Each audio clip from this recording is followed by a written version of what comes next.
Notre secours est dans le nom du Seigneur qui a fait le ciel et la terre. Petite pause publicitaire. N'oubliez pas que ce podcast, il vous est gratuitement proposé selon que Jésus a dit. Vous avez reçu gratuitement, donnez gratuitement. Et c'est ce que nous faisons. Mais Jésus a aussi dit, l'ouvrier mérite son salaire, et ça c'est ce que vous ferez. N'oubliez pas le guide. Le lien est en bas. Merci. Fin de parenthèse, on retourne à Jean.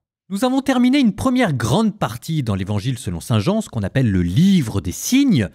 Il nous reste maintenant le dernier signe ultime à voir, celui de la résurrection, mais il va se faire à la conclusion de cet autre livre, de cette autre deuxième partie dans l'évangile de Jésus-Christ selon saint Jean que nous ouvrons ensemble aujourd'hui et que l'on appelle le livre de la gloire. Nous sommes un jeudi. Et Jésus a réalisé, même s'il est le seul à l'avoir réalisé, que c'était son dernier repas avec ses disciples. Jean, chapitre 13.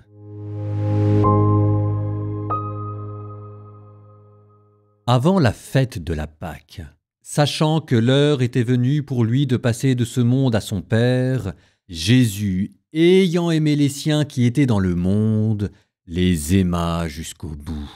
Au cours du repas, alors que le diable a déjà mis dans le cœur de Judas, fils de Simon l'Iscariote, l'intention de le livrer, Jésus, sachant que le Père a tout remis entre ses mains, qu'il est sorti de Dieu et qu'il s'en va vers Dieu, se lève de table, dépose son vêtement et prend un linge qu'il se noue à la ceinture, puis il verse de l'eau dans un bassin.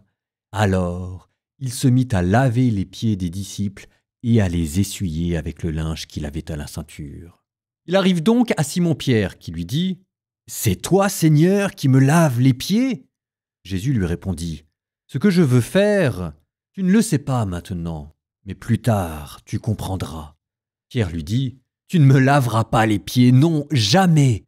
Jésus lui dit « Si je ne te lave pas, tu n'auras pas de part avec moi. » Simon-Pierre lui dit « Alors Seigneur, pas seulement les pieds, mais aussi les mains et la tête. » Jésus lui dit « Quand on vient de prendre un bain, on n'a pas besoin de se laver, sinon les pieds, on est pur tout entier. Vous-même, vous êtes purs, mais non pas tous. » Il savait bien qui allait le livrer, et c'est pourquoi il disait « Vous n'êtes pas tous purs. » Quand il leur eut lavé les pieds, il reprit son vêtement, se remit à table et leur dit « Comprenez-vous ce que je viens de faire pour vous ? Vous m'appelez Maître et Seigneur. Et vous avez raison, car vraiment je le suis. Si donc moi, le Seigneur et le Maître, je vous ai lavé les pieds, vous aussi vous devez vous laver les pieds les uns des autres. C'est un exemple que je vous ai donné afin que vous fassiez vous aussi comme j'ai fait pour vous. Amen, amen, je vous le dis. Un serviteur n'est pas plus grand que son maître, ni un envoyé plus grand que celui qui l'envoie. Sachant cela, heureux êtes-vous si vous le faites. Ce n'est pas de vous tous que je parle. Moi, je sais quels sont ceux que j'ai choisis, mais il faut que s'accomplisse l'Écriture. Celui qui mange le pain avec moi m'a frappé du talon. Je vous dis ces choses dès maintenant, avant qu'elles n'arrivent. Ainsi, lorsqu'elles arriveront, vous croirez que moi, je suis. Amen, amen, je vous le dis. Si quelqu'un reçoit celui que moi j'envoie, il me reçoit moi-même. Et celui qui me reçoit celui qui m'a envoyé. Après avoir ainsi parlé, Jésus fut bouleversé en son esprit. Et il rendit ce témoignage. Amen, amen, je vous le dis, l'un de vous me livrera. Les disciples se regardaient les uns les autres avec embarras, ne sachant pas de qui Jésus parlait. Il y avait à table, appuyé contre Jésus, l'un de ses disciples, celui que Jésus aimait. Simon-Pierre lui fait signe de demander à Jésus de qui il veut parler. Le disciple se penche donc sur la poitrine de Jésus et lui dit « Seigneur, qui est-ce » Jésus lui répond « C'est à celui à qui je donnerai la bouchée que je vais tremper dans le plat. » Il trempe la bouchée et la donne à Judas, fils de Simon l'Iscariote.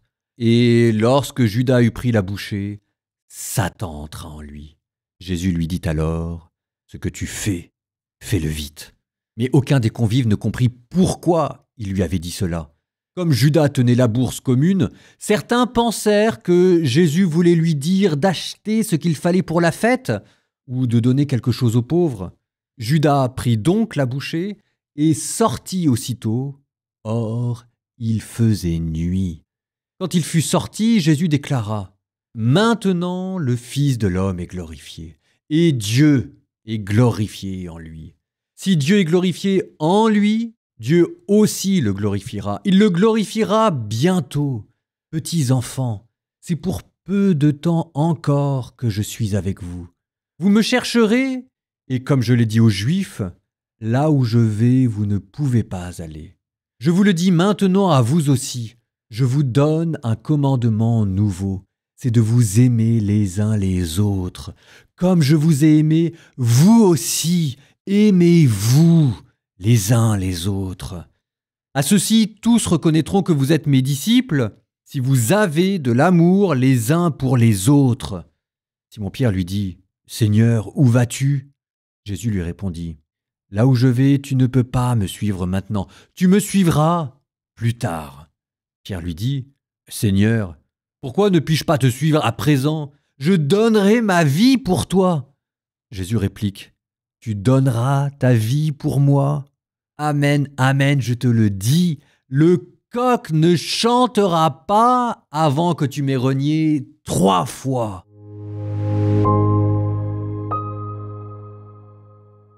Le dernier repas de Jésus, qui est vraiment très différent de ce que vous pouvez avoir dans Matthieu, Luc, Marc, et l'institution de l'Eucharistie a disparu, qu'il avait remplacé le discours sur le pain de vie au moment de la multiplication des pains, et à la place, vous avez ce geste du lavement des pieds.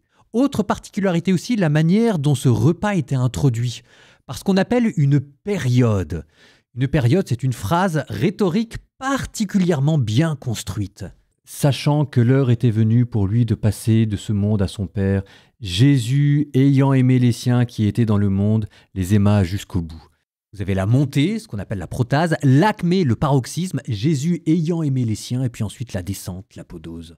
Une phrase magistrale que l'on retrouve parfois à la messe, donc certainement vous l'avez déjà entendue et elle vous est familière. Ça vous montre le degré de construction de tout ce que vous venez d'entendre. D'ailleurs, en voilà encore un autre. Vous voyez comment est-ce que, à la figure de Jésus qui aime jusqu'au bout, répond cette autre figure ténébreuse, catastrophique, celle de Judas. Regardez, Jésus qui commence par laver les pieds, ensuite Judas qui trahit, et après Jésus reprend la parole pour donner un commandement nouveau, aimez-vous les uns les autres. C'est quand même saisissant. Enfin, comment vous voulez mettre davantage en lumière l'aspect dérisoire de cette trahison, l'aspect pervers, l'aspect corrompu, l'aspect satanique de Judas, de sa trahison, qui est d'autant plus mise en avant qu'elle se trouve d'un côté entourée des 2 plus beaux passages de l'Évangile selon saint Jean. Bon, laissons là Judas, repartons sur de plus belles choses, le lavement des pieds. Vous savez, un geste vaut mieux que tous les discours. Parfois, dans Jean, on ne sait pas très bien exactement où Jésus veut en venir à travers des phrases dont on a du mal à comprendre le sens. Mais là, vous avez un des gestes les plus évidents, les plus parlants de tous les évangiles. Jésus qui enlève son vêtement et qui se met à laver les pieds de ses disciples. Tout le monde comprend ce que ça veut dire. Alors, tout le monde comprend ce que ça veut dire, ça n'empêche pas que c'est extrêmement novateur. Parce que le dernier repas de Jésus, c'est un repas rituel qui commémore la Pâque des Juifs. Normalement, c'était les invités qui lavaient les mains de celui qui dirigeait le repas. Et là, c'est exactement le contraire. Deuxième inversion, normalement, c'est les disciples qui prennent soin de leur maître. Et là, c'est le contraire. D'autant plus que laver les pieds de ses disciples, normalement, un disciple pouvait aller jusqu'à dénouer la courroie des sandales de son maître. Après, c'était considéré comme un geste dégradant qu'il fallait laisser aux esclaves. Vous avez encore aussi la symbolique du vêtement. Jésus qui dépose son vêtement. Déposer son vêtement comme on dépose sa vie. Le vêtement qui représente non seulement la vie humaine, mais aussi la dignité, parce que c'est ce qui permet de cacher la vulnérabilité et la faiblesse. Dieu qui se dépouille de sa condition divine pour se retrouver quasiment nu devant vous. Quand même. Au pied de la croix, vous allez avoir les soldats qui vont prendre les vêtements de Jésus, parce qu'il n'aura pas le choix.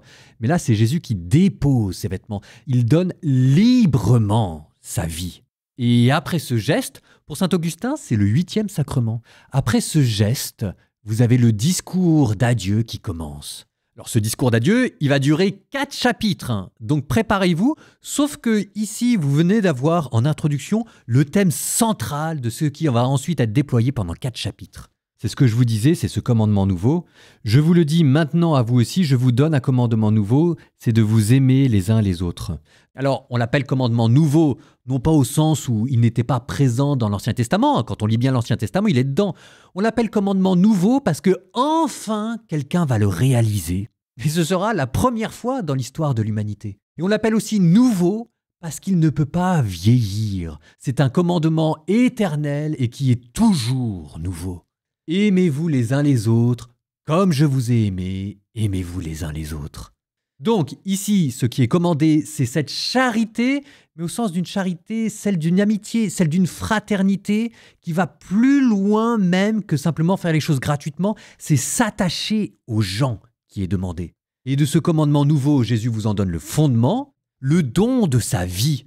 Jésus qui vous aime jusqu'à mourir. Si le grain de blé tombé en terre ne meurt, etc. C'est toujours la même chose, il est là le fondement. Et le fondement, c'est le don de soi, la vie donnée. Le grain de blé qui tombe en terre porte du fruit, etc. Et ensuite, il vous donne le fruit que ça va porter. À ceci, tous reconnaîtront que vous êtes mes disciples. C'est la vie de l'Église. La vie de l'Église, ça commence pas par la foi dans la résurrection, ou plutôt, ça commence dans la foi dans le fait que quand on donne sa vie, par amour, là on ressuscite. Et ça, c'est l'activité missionnaire de l'Église, son rayonnement propre dans le monde. Et donner sa vie, je le redis, c'est s'attacher aux gens, même aux salauds, comme Judas. Et une fois que Jésus vous a emmené jusqu'à cette hauteur-là, ensuite les disciples prennent la parole, et là on s'aperçoit que Pierre dit « Mais si, moi je vais donner ma vie pour toi », et Pierre lui dit « Mais non, mais t'as rien compris ». Et c'est cette incompréhension entre les disciples et Jésus qui va expliquer les 4 chapitres que vous allez entendre. Jésus va essayer de reprendre les choses. C'est assez touchant parce que derrière l'incompréhension des disciples, c'est la nôtre. Qui d'entre nous peut dire qu'il a compris le commandement nouveau, aimer jusqu'à la mort? Donc c'est pour nous que Jésus parle là. C'est à vous qu'il a donné ce commandement nouveau. Et nous terminons, dernière partie du chapitre 6 du Cantique des Cantiques. Cantique des Cantiques, chapitre 6. Cœur. Où est parti ton bien-aimé, ô belle entre les femmes? Où s'en est allé ton bien-aimé que nous le cherchions avec toi? Elle. Mon bien-aimé est descendu dans son jardin, dans les parterres d'aromates, pour mener ses brebis paître au jardin et pour cueillir des lys. Je suis à mon bien-aimé est à moi, lui qui mène paître ses brebis parmi les lys.